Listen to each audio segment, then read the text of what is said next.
Views expressed on this program are not necessarily those of Blue Ridge PBS, the Virginia Department of Education, or the Virginia Society for Technology in Education. I'm Tom Landon. On the latest edition of Activated Learning, we're discussing the importance of coaching, and we were able to find the perfect guest to discuss that topic when we met up with Delrose Adkinson at this year's VSTE Conference in Virginia Beach. Delrose is an instructional technology coach turned assistant principal in Newport News. Her vision is transformational leadership through service and authenticity. Blue Ridge PBS, in partnership with the Virginia Department of Education and in collaboration with VSTE, the Virginia Society for Technology in Education, is talking to leading educators about what gets them energized and how technology is being used to inspire student engagement. This is Activated Learning. So if you truly understand that students have agency over what they learn, then you will move in such a way that you reinforce that thought with them and say, you know what, I had this idea. This was my idea for the project. What do y'all think? Delrose Adkinson, welcome to Activated Learning. Thank you. It's nice to be here. I'm so glad to catch you here. You were on our list of people I wanted to interview this year anyway, and then I found out you were doing all kinds of talks at this conference, and I just thought, two birds with one stone. This is fantastic. So glad to get to talk to you. I was sad in your presentation yesterday, and as a former school administrator, thanks for being inspiring. Thanks for giving us hope and positivity in a time when that can be tough. You are, among your many other accolades, is that you were named an ISTE 20 to Watch educator this year. Tell me what that process was like, and what do you think that means to be recognized?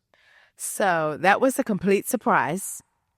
I think someone nominated me. It's been a personal quest to find out who, because I still don't know. And so they contacted me, told me that I was nominated and asked for some information. But I think the process of being nominated comes from a body of work. Right? It's not a process where you apply and you kind of submit your resume or anything like that. I think folks notice what you're doing, and someone somewhere threw my name in the hat, and I was selected. And when I got the news, I was totally surprised, in shock. But it was such an honor to have your work recognized, because for educators, we know this. We don't do the work for the money or the accolade or anything. We just do. And so when your work is recognized, that's really just icing on the cake. It is nice, and I think the awards that we don't nominate ourselves for, I think those are maybe a little more meaningful. So, tell me about I know you're a career switcher. So tell me about sort of your journey as an educator. How did you get to the point where you thought, I actually want to work in a school? So this is interesting. As a young girl, we always talk about what we want to do when we grow up, and I've always wanted to be a teacher. And then I was born and raised in Jamaica, and then my family moved to the United States, and I went to class in a high school in New York City, and I thought, no, I can't do this. There is no way I could. I wanted to be an educator in Jamaica, but there's a totally different system here. And so I went a different route, and I went into marketing. I worked for Nine West Wholesale, their handbags division, and then I worked for Godiva Chocolatier, doing some of the same things, sales training, and a friend of mine who knew I was interested, because she was a middle school teacher, and we would always talk about education and talking. And she knew that I was getting a little to the point where I wanted to do something else. And she saw a commercial for the ODU Career Switcher program. And she just said it as an aside. Hey, I thought, I saw this. You'd make a good teacher. Yes. And because at the time, actually, I was serving as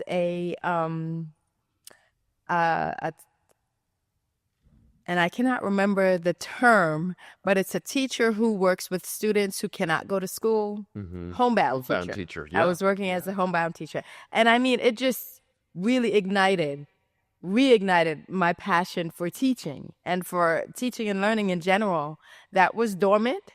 And I was talking to her about that, and I said, I'm just loving it. The kids they're so focused. And well, that was one student.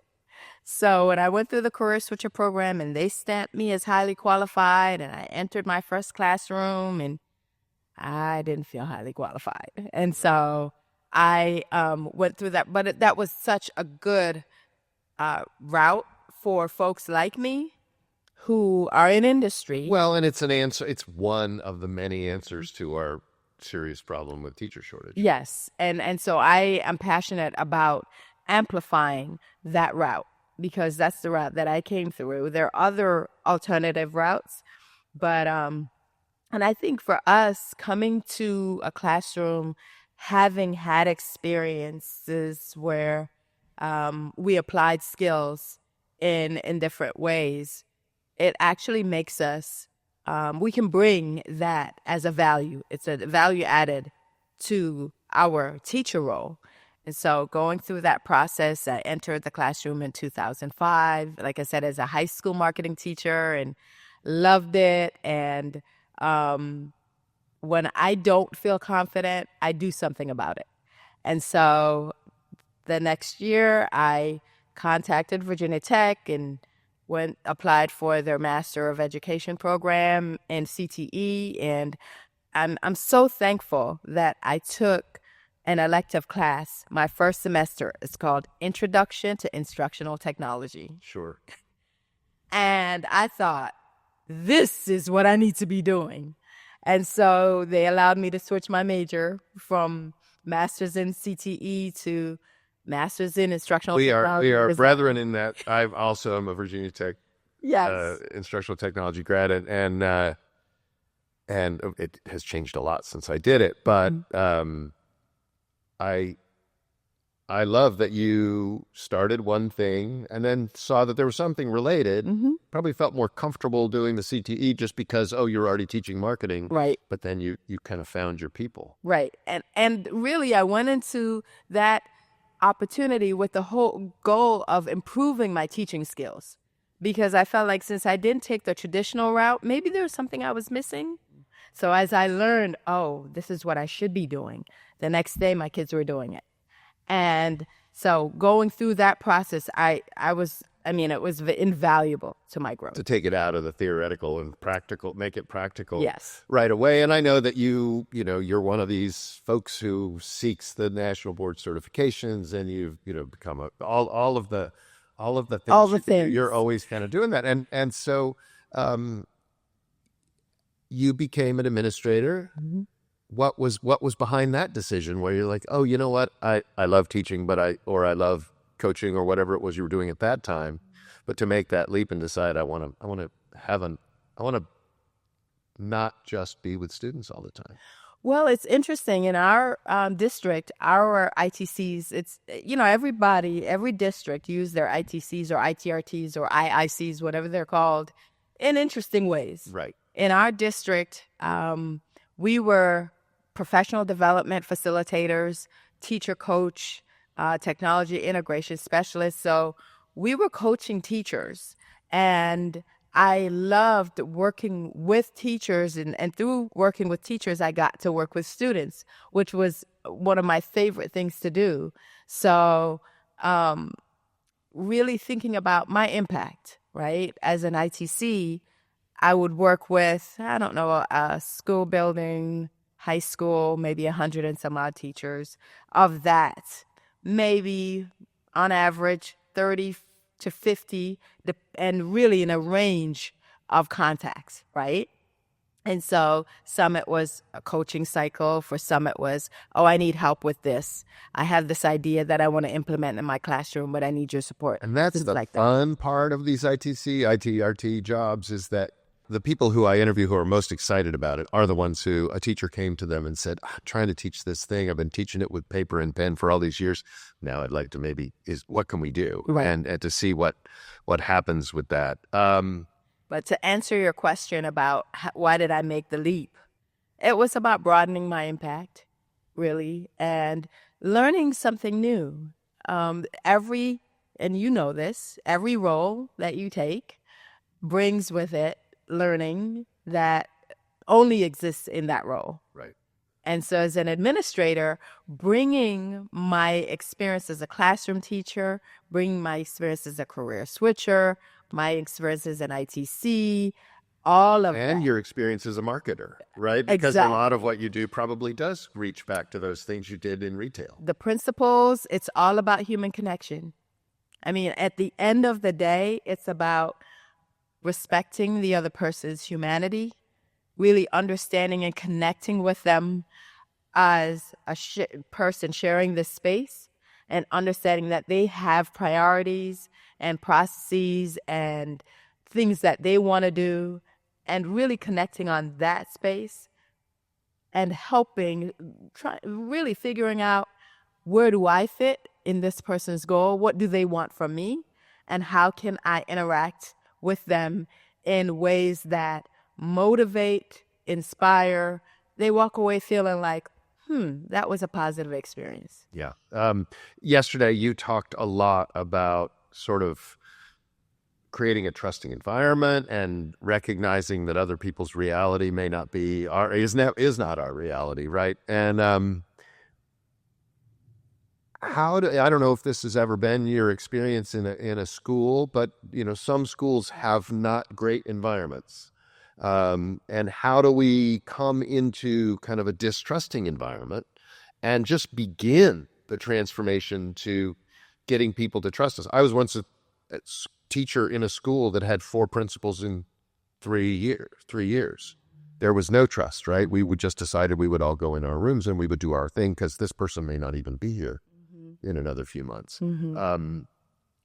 How do you start when you arrive in a situation that isn't great? What are the first things you do to start building that trust? And I suspect that one of your answers might have to do with some food.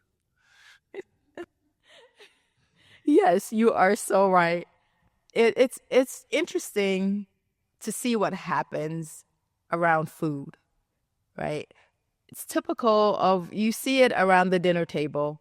You see it when you see a group of folks out to dinner, or even just you have some folks and maybe you drop a platter of food in the center or near them. Food is undervalued as an empathy builder. It is in my school, and I don't think, if you talk with my principal, the principal I work with, Karen Bazemore Person, fabulous, another former ITC. If you talk with her, she probably would not say it was intentional on her part, but the value that comes from just feeding folks. Every time we have an after-school activity that requires teachers to stay back, and fortunately we have a small enough staff where we can't afford to do this, food is always part of the deal. She feeds us. And when you're eating, right, physically you're being nourished, and you're eating with people that maybe you don't quite love them, maybe you don't quite get along, but you're eating, right?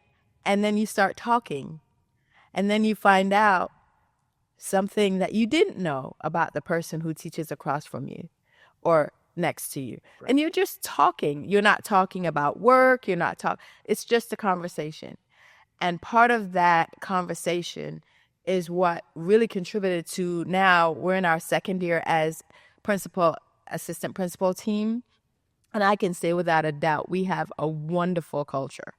We have a wonderful culture because Miss Person was very intent on treating people. She has this saying that respect is a requirement in our building. It's not an expectation.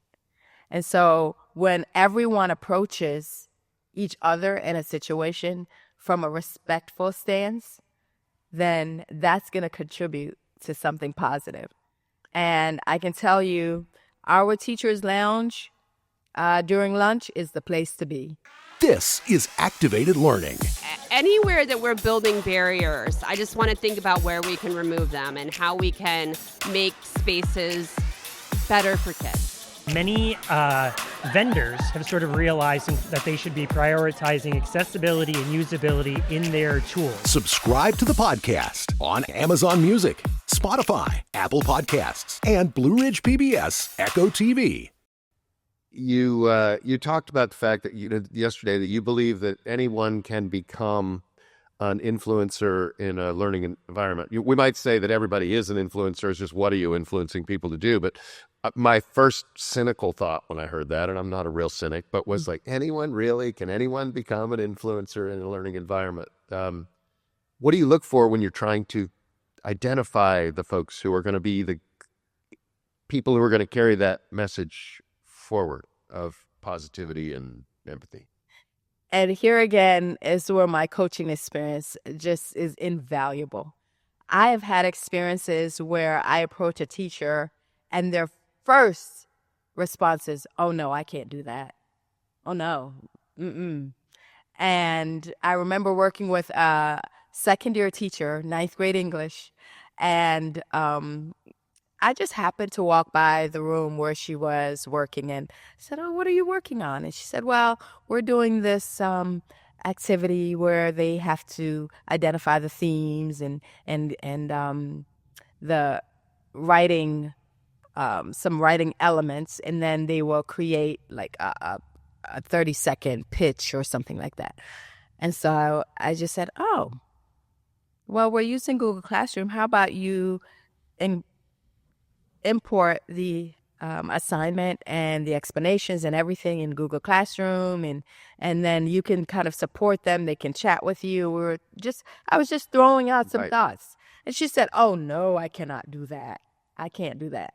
And I said, you can, and I'm here to help you. And she became one of my best evangelists for the ITs, for working with me.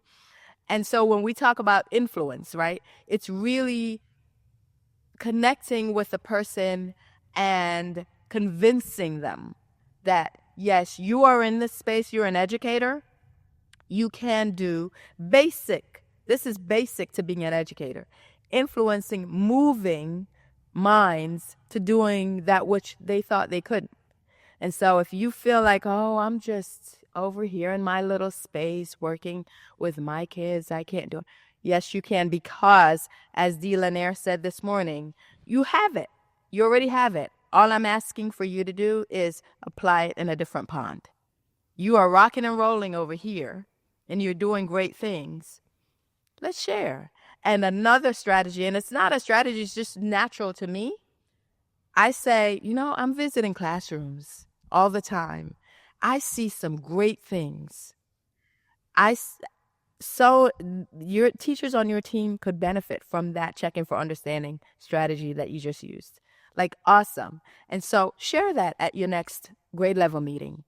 And I think that just bit of encouragement. Well, much like the encouragement to become a teacher, or, like people do need, sometimes we don't think that we can do things. Mm-hmm.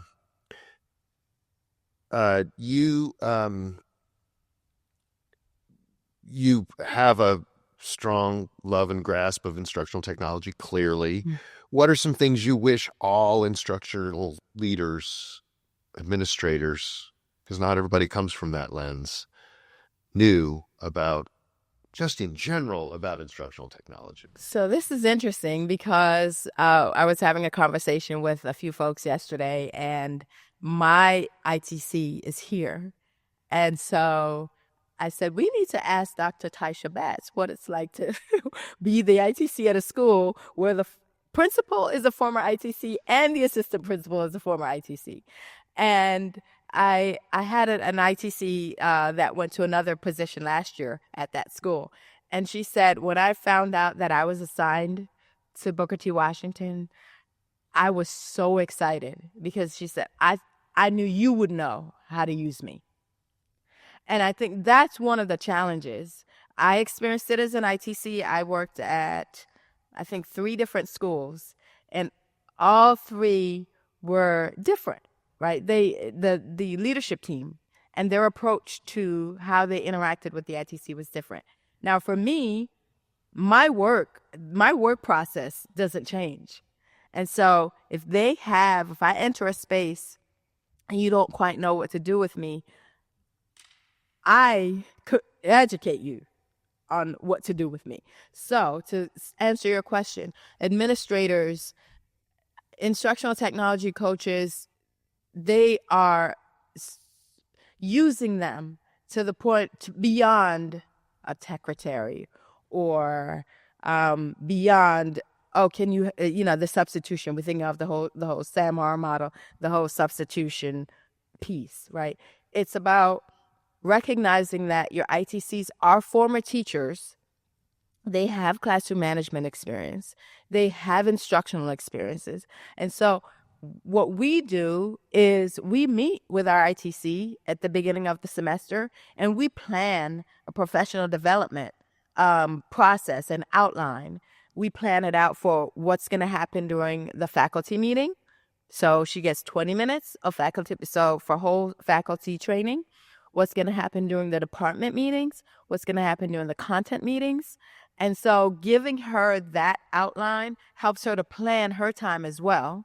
We also talk about, we look at our goal for the year. What is our goal? Our goal is around literacy with the VLA implementation.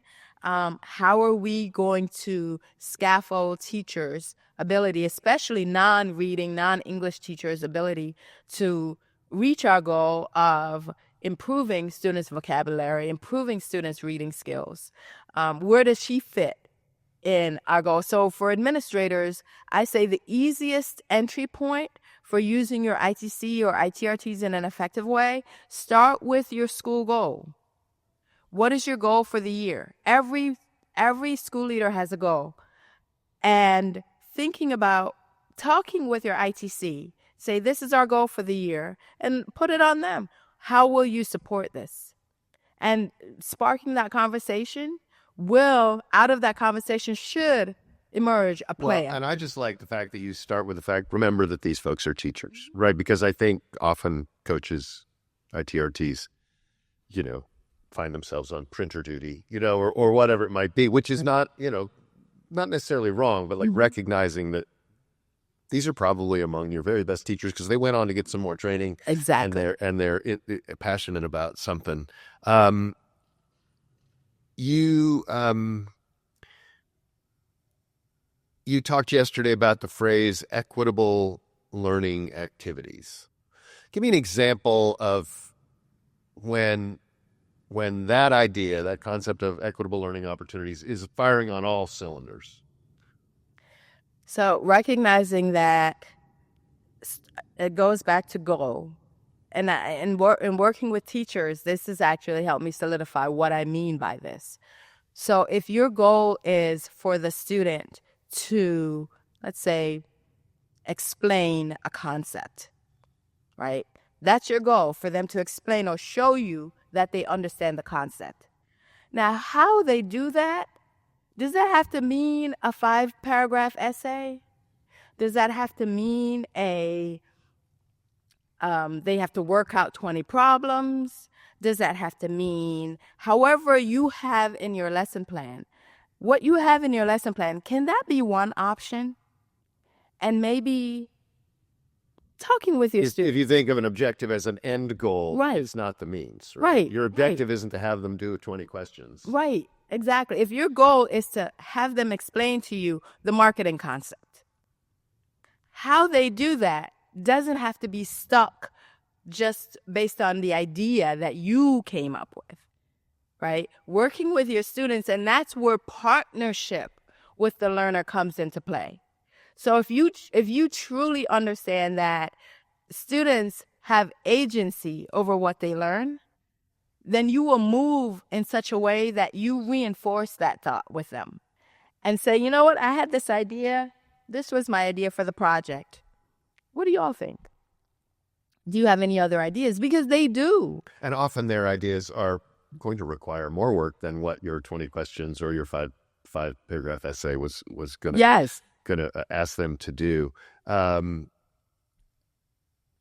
You mentioned also yesterday, I just kept hearing the word love in your thing. Now, as an administrator, and when you're an administrator in training, you spend a lot of time looking at data, how to interpret it. That's a big part of your job as an assistant principal, right? Mm-hmm. You're going to look at these scores. You're going to figure out where we're weak so that you can then work with other instructional leaders to figure that out. That doesn't seem to be the focus of, I mean, I'm sure you're doing all that because you have to, but and teachers will be in that initial faculty meeting of the year where you give all the scores, and it can be a dark time, right? Depending on your school. But your whole idea of well, we're going to lead with love here. When you again, our math scores are in the 50s and we need them to be at minimum in the 70s. But you seem to be more interested in that love part of it as a means to get to where your objectives are. And I don't know what my question is in there, but maybe you can just talk about that importance of love in a school, which I don't think we often think of as one of the roles of an administrator. And it's interesting. It's about a message has to be delivered, right? Do you deliver the medicine in vinegar or do you deliver it in honey, right? The medicine is still going in, right? So, and that's where love comes in. It's, again, going back to this shared humanity. How would I want this message delivered to me? They already know the scores are bad. They already know. I mean, they've had all summer to think about it. They've been bracing for this meeting, right. Probably all. Yeah. They know. And one of my pet peeves is when someone tells me something I already know. It's I already know that. I'm asking for ... right? And so when I am talking with someone about something they already know, then my focus is on something other than just delivering the facts. It's about, okay, we're not happy with X, Y, and Z. What's the plan, right? And again, whenever you connect with someone in such a way where they feel like they have a say in the process, again, we all want some control over how our day go, our minute go, however it is.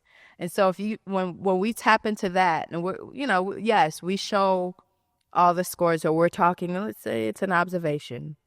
It's a feedback based on an observation. And something didn't go right. And sometimes they're aware of it, sometimes they're not. If they're not aware of it, right, and I've learned this from working with folks, it's really measuring your tone, right, and putting a smile on your face. I'm not judging you, but I'm here to help, right?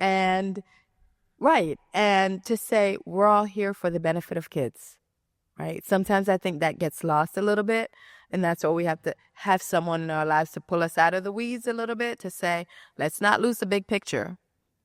And so when you're talking with someone where that love comes in, it helps if they feel that you're a partner with them, that you are not telling them, you. It's nice to use the word we, to remind yourself and to remind everyone that we're all in this together. Students belong to all of us. That's not just your English student. It's all of our student. I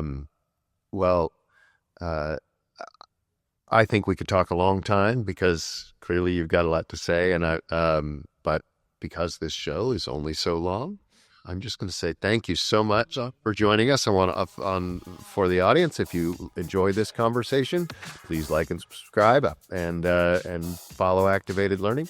And I look forward to seeing you again, and we can continue this conversation. Enjoyed this. Thank you. Thank you, Delrose. Activated Learning is produced by Blue Ridge PBS in partnership with the Virginia Department of Education and in collaboration with VSTE, the Virginia Society for Technology and Education. This podcast is hosted and produced by Tom Landon, Director of Educational Innovation. with lots of help from graphic and audio designer Jay Prater. Additional support provided by Andy Depew in our podcast studio. Our Vice President of Education is Dr. Rose Martin. Special thanks to Calypso Gilstrap, Associate Director of the Office of Educational Technology and Classroom Innovation at the Virginia Department of Education. Our credits are read by students at Westside and Highland Park Elementary Schools in Roanoke, Virginia. If you like what you hear, subscribe to Activated Learning wherever you get your podcasts, or watch the Echo channel at blueridgepbs.org.